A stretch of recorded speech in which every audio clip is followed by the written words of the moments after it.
think back about where things started, and if we think about where the resident program started, you have insight into that, but how important has the resident program at USA Wrestling been, and what was it like to be part of it? Well, the resident program, I think, was extremely important, especially at the time and the point at which it came into play. It's changed a little bit. It's not the same as it was, for example, when Kevin Jackson and Bruce Burnett were there, and Bruce is the one that really got the resident program going, and then Jackson was the first full-time national resident coach, and so it was very important at the time.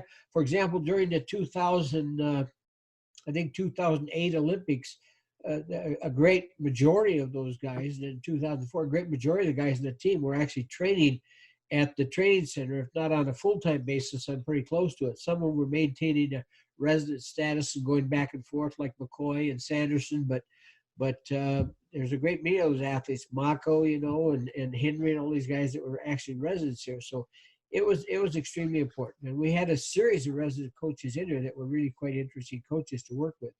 Over that period of time, I got to coach with as resident coaches. I got to work with Gable and Lincoln and Kevin and Drew. There's all kinds of people over the years, and Terry Brands.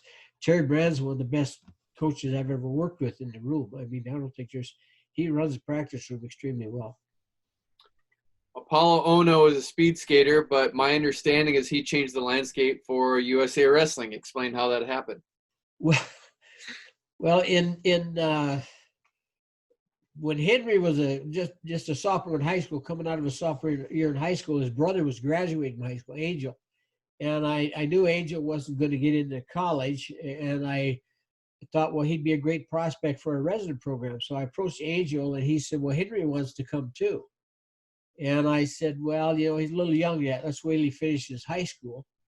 And he said, no, he wants to come now. And so I contacted the people I knew in Phoenix that were familiar with the situation.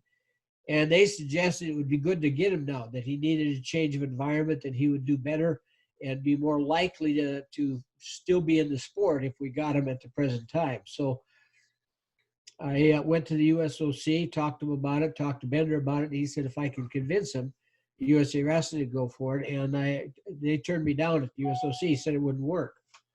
And so I was sitting in the sauna with Apollo Ono, and I looked at him, I said, Apollo, tell me, how old were you when you came here? And he said, I was 15.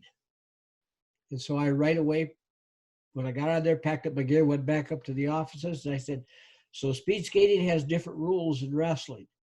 And that made the difference. So we were able to get Henry in while he was still in high school.